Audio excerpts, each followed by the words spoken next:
आप लोग न्यूज में तो सुन ही रहे हैं कि गो फर्स्ट दिवालिया होने जा रहा है। ऐसा क्या हुआ है गो फर्स्ट के साथ कि इसने एनसीएलटी के अंदर बैंकरप्सी फाइल कर दी है। बहुत सारे ऐसे लोग हैं जो परेशान हो रहे हैं, पैसेंजर्स परेशान हो रहे हैं, क्योंकि कोई भी फ्लाइट टेक ऑफ नहीं करेगी गो फर्स्ट की 3, 4 और 5 तारीख को। अब अगर फ्लाइट टेक ऑफ नहीं करेगी तो उसके बाद क्या होगा, अल्टीमेटली कंपनी के साथ क्या होने वाला है। और अगर आप लोग स्टॉक मार्केट में इन्वेस्टेड है या इन्वेस्टमेंट करने का सोच रहे हैं तो ऐसी कौन सी कंपनीज हैं जो इस बैंकरप्सी से इफेक्ट होने वाली है, ये भी आपके मन में एक सवाल जरूर होगा। आप बने रहिए इस वीडियो में, बहुत सारी इन्फॉर्मेशन आपको मिलने वाली है इसी केस स्टडी के अंदर। और अगर आपको वीडियो अच्छी लगे तो इसे शेयर जरूर कीजिएगा, क्योंकि बहुत सारे लोगों तक अवेयरनेस पहुंचेगी। अब शुरू करते हैं। जो गो फर्स्ट है वो ओन करता है वाडिया ग्रुप। 2004 में एयरलाइन शुरू हुई थी। आज वाडिया ग्रुप ब्रिटानिया भी ओन करता है, बॉम्बे डाइंग को भी ओन करता है। तो ये बड़े बड़े ब्रांड्स हैं जिसे वाडिया ग्रुप ओन करता है। ग्रुप बहुत बड़ा है, पर गो फर्स्ट के पास टोटल 59 एयरक्राफ्ट हैं। इसमें से 54 एयरक्राफ्ट A320 नियो है और 5 एयरक्राफ्ट A320 हैं। अब ये नंबर से या नेम से इतना फर्क नहीं पड़ता, फर्क किस चीज से पड़ता है कि जो 54 एयरक्राफ्ट हैं इनके साथ कुछ प्रॉब्लम चल रही थी। प्रॉब्लम क्या चल रही थी बस मैं आपको इसे समझाऊंगा। देखिए, आज की डेट में तकरीबन 180 to 185 फ्लाइट्स होती हैं और डेली बेसिस पे लगभग 30,000 पैसेंजर्स ट्रैवल करते हैं गो फर्स्ट की एयरलाइंस के थ्रू। आज इनके पास 7,000 डायरेक्ट एम्प्लॉयज हैं। तो अब ये समझना पड़ेगा कि अगर बैंकरप्सी फाइल कर दी है तो 7,000 एम्प्लॉयज की एम्प्लॉयमेंट खतरे में है, प्लस ये फ्लाइट्स टेक ऑफ नहीं होंगी तो क्या होगा, कौन कौन से शेयर्स पर इसका पॉजिटिव असर भी आएगा, नेगेटिव की तो हम बात कर ही रहे हैं। सो अभी प्रॉब्लम कहाँ थी, प्रॉब्लम को समझते हैं। सो जो इनके 54 एयरक्राफ्ट्स हैं उसके साथ एक प्रॉब्लम है उनके इंजन में। देखिए, इंजन इन्होंने लिए हैं प्रैट एंड विटनी कंपनी से। ये यूएस की इंजन मेकर कंपनी है। अब ये लीज पर आते हैं इंजन्स। 2019 से ही ये इशू चल रहा था। इशू क्या चल रहा था कि इंजन्स में प्रॉब्लम आ रही थी। और 2019 की अगर हम बात करें दिसंबर की, तो गो फर्स्ट के 7% प्लेन्स जो थे वो ग्राउंड पर ही थे, मतलब वो टेक ऑफ नहीं कर पा रहे थे। अब अगर प्लेन टेक ऑफ नहीं कर पाएगा तो 2 तरीके की कॉस्ट आएगी। पहली कॉस्ट आएगी, जो प्लेन नहीं उड़ रहे हैं उसमें पैसेंजर्स नहीं जा पाएंगे, पैसेंजर नहीं जा पाएंगे तो उनके टिकट का जो रेवेन्यू है, रेवेन्यू लॉस हो गया। दूसरी चीज़, अगर प्लेन खड़ा हुआ है एयरपोर्ट पर तो वहाँ पर खड़े करने का भी ना भाड़ा लगता है भाई, बहुत सारे चार्जेस लगते हैं।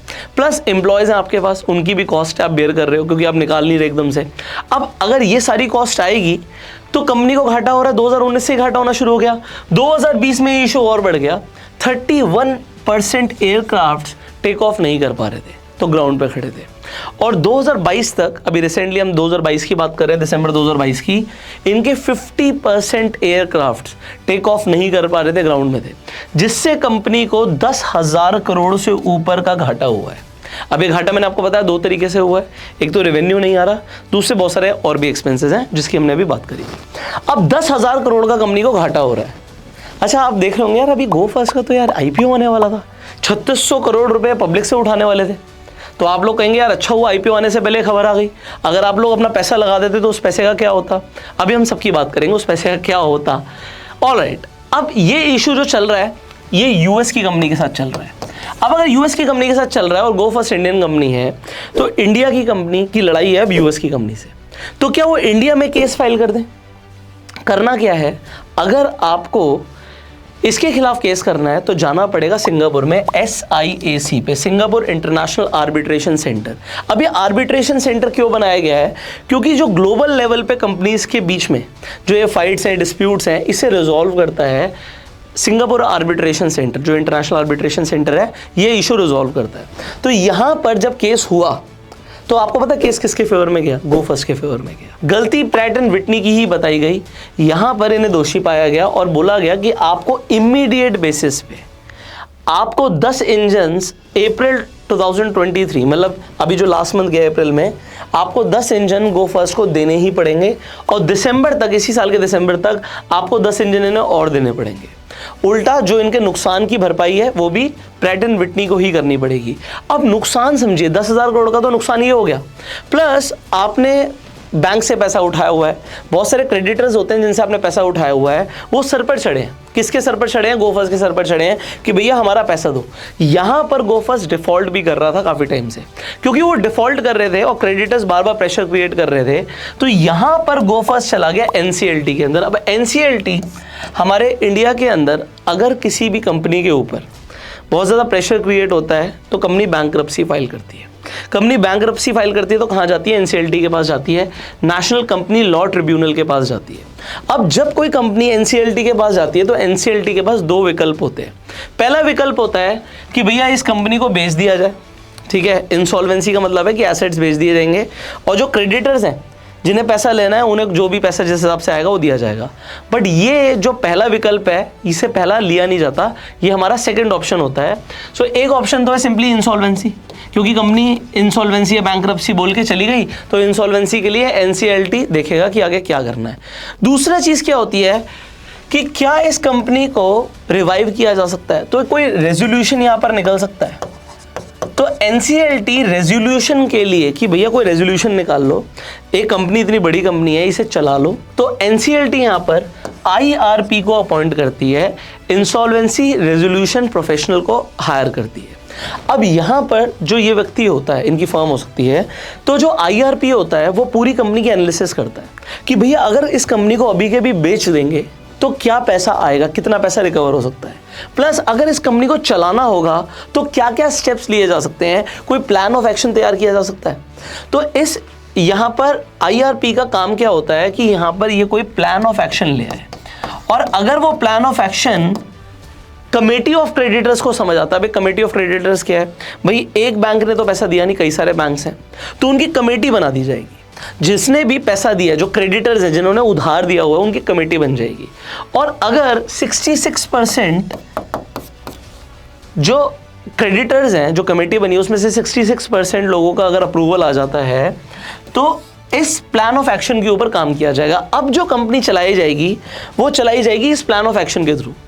जो कंपनी का पहले जो मालिक चला रहा था, जो कंपनी का पहले मैनेजमेंट जो अपने हिसाब से कंपनी चला रहा था, अब उसके ऊपर काम नहीं होगा, इस प्लान ऑफ एक्शन के अकॉर्डिंग काम होगा।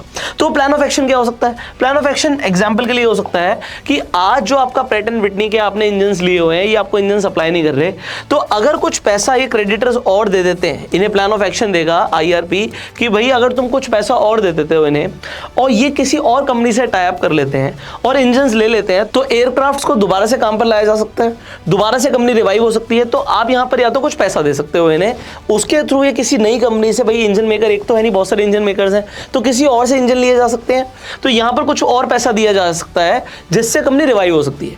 या फिर अगर ये इस पीओए को रिजेक्ट कर देते हैं तो यहाँ पर कंपनी चली जाएगी इंसॉल्वेंसी में। देखो इंसॉल्वेंसी में जाने में आपको लग रहा होगा यार क्या होगा, 2020 का डेटा के हिसाब से गो फर्स्ट के पास लगभग 14,000 करोड़ के एसेट्स थे। अब भाई जब उन्हें बेचा जाएगा तो पता लगेगा कितना पैसा रिकवर हुआ। आज की रेट में इस पॉइंट पे जब मैं वीडियो बना रहा हूँ लगभग 9,000 करोड़ रुपया गो फर्स्ट को देना है। तो अगर इंसॉल्वेंसी में जाते हैं तो हो सकता है एसेट्स को बेचकर कुछ पैसा रिकवर किया जा सके, पर हर दिन की एडिशनल कॉस्ट है, हर दिन वो टेक ऑफ नहीं कर पा रहे हैं, उसमें लॉस ऑफ रेवेन्यू हो रहा है, यहाँ पर इंटरेस्ट बढ़ रहा है, एयरपोर्ट चार्जेस हैं, बहुत सारे चार्जेस कंपनी को बेयर करने पड़ेंगे। तो जितना डिले होगा उतना कंपनी के ऊपर और प्रेशर बिल्टअप होगा। दूसरी चीज़, इंसॉल्वेंसी में जाने से जो कंपनी में आज जो डायरेक्ट एम्प्लॉयज़ हैं कंपनी के 7,000 लोग काम कर रहे हैं, उनकी जॉब गई। तो गवर्नमेंट ये भी नहीं चाहती कि भाई अनएम्प्लॉयमेंट किसी भी तरीके से बढ़े। तो यहाँ पर बहुत सारी चीज़ें हैं जो कंसीडर करनी पड़ेंगी। बट अगर कुछ ऐसा हो सकता है कि कंपनी रिवाइव हो सकती है या कोई बाहर की इंटरनेशनल कंपनी आके इसे खरीद ले, तो इस तरीके का कोई ना कोई प्लान ऑफ एक्शन प्रिपेयर किया जा सकता है। Point number 1। बट अगर इंसॉल्वेंसी में जाती है तो फिर एसेट्स को बेचा जाएगा, नीलामी होगी और उसके बाद जिसके हाथ में जो पैसा लगेगा वो देखा जाएगा। अब यहाँ से इसके आगे की बात क्या है कि एक तो मैंने आपको बताया कि कंपनी आईपीओ लाने की कोशिश कर रही थी जो कि तकरीबन 3600 करोड़ का था।